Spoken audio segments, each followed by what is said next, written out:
Hey guys, so we're going to talk about the realities of RV life and what it's like to full-time live and what you guys really need to know.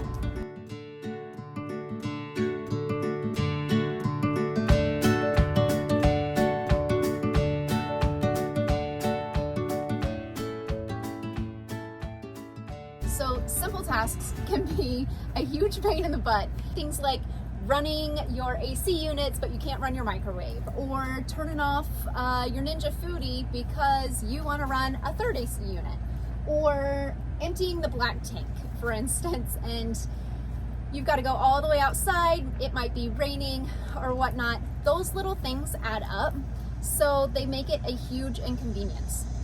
You know, you're taking your shower and you realize that the tub is filling up with water and you go, oh my gosh, I haven't dumped the gray tank. So, honey, I have gray water all over my feet. Can you go dump the gray tank? So things like that you don't have to worry about in a house. At a house, you just shower and you don't think anything about it. All of those things make a huge difference and can sometimes be a pain in the butt. So another part of full-time living is we have such small space that sometimes you can't bring all those hobbies along. As most of you know, I have a fairly big scuba diving addiction / hobby thing, and it requires a lot of gear, and unfortunately we can't tote all of the gear that I want to necessarily tote around for 4 of us to dive and for her to snorkel, because we are limited on space. So hobbies can be a big one. And for me, I love to garden. I love to can. I love playing out in the weeds and just having that time away, but that's completely impossible. So I do have a couple of small plants like the aloe plant and spider plants, but nothing that really produces any fruit or nutrients for our family.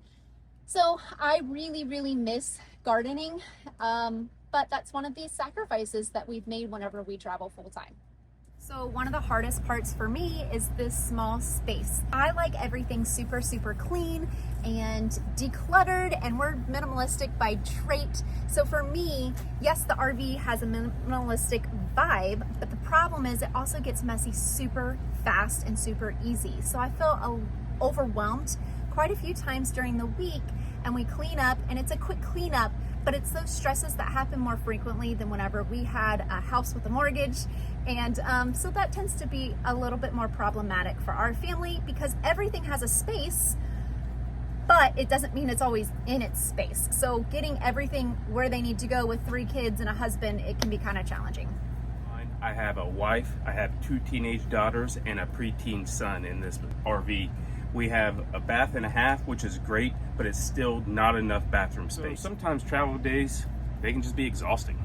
For me, I work on the inside of the house and Joseph works on the outside of the house, and by house I mean our rig. And so travel days are super tiring. It is exhausting. It only takes us roughly, I'd say, an hour, 45 minutes if we're rushed and need to get to the next place. But I usually take 2 to 3 hours each travel day because I like to deep clean. So everything gets cleaned thoroughly, and it's kind of like a spring cleaning every time that we move. All of the kids have the routine down. We've been traveling for 3 years, and they're a little bit older, ages 11, 13, and 14. So they know exactly what needs to be done, but it doesn't mean that it's not exhausting. And then making sure the rig gets from point A to point B, and I follow in the car. That can be also a bit challenging. Any roads that you don't know if you can fit through. Maybe you stumble upon a bridge that's a little bit shorter than what your maps predicted, but you were only going 20 minutes away, so you had no idea. Those things are really tiring. So for travel days, I actually hate travel days. It's one of the worst days of the week for me. So like yesterday, we were supposed to leave today, and I told Joseph, I said, let's just extend to the maximum amount of days that we could. So we're staying for another 3 days at the same park just because I hate traveling so much. Travel days, not traveling. One of the big things for us is we miss home sometimes. Both of our families are from the same spot back in Ohio. We have missed birthdays, we've missed anniversaries, we've missed major events, and it's really hard. The kids also feel it a lot too whenever they're missing out on different events happening back home. You know, they all get together a lot and we just kind of miss out. And so the kids also feel that. Now, if you have kids that maybe aren't close to your relatives, it wouldn't be as big of a deal. But for us, it can be really hard. We're missing birthdays, cousins' birthdays and stuff like that. It's just, it brings the morale down just a little bit. So that is one of the realities about traveling full time, is you have all these other opportunities, but you're also missing out on memories back home. So the majority of the time, I'm the one who plans where we're about to go versus what we book and everything in between. Joseph approves, so to speak, on if he wants to go to that particular place or not. So we kind of feed hand in hand, but I'm the one that books it. And one of the challenges I have is when we winter down in places like Florida or Texas, and all of the campgrounds are booked, or the only ones that are available are really high priced. So that is one thing to be concerned about. If you're going to book in a place like Florida for the winter, then you guys need to get a seasonal spot, become a Thousand Trails member, or have something booked well in advance.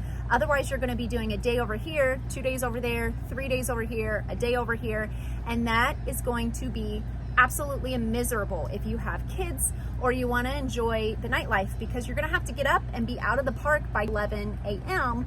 And so you can't even stay up late and visit with friends for too long like we like to do. It can be a huge challenge, and especially in Florida right now with Hurricane Ian, and after he went through, there are dozens and dozens and dozens of RV campgrounds that have now closed for the season. And so all of those people are migrating through central, south, northern, and eastern Florida. So it's just going to be even more challenging for us this year versus all previous years. So there are a lot of people who are going over to Texas, Southern California, Arizona, places like that for the winter season. For us, we're going to stick around Florida because that's where all of our friends are coming, and our community is coming for winter, and that's where we like to be. But it's something to keep in mind because it is very time consuming, which means it's stressful, which means it takes time away from anything else that you like to do. It can be fun in the beginning, but it wears out pretty quick. So another big one for us is consistency with church.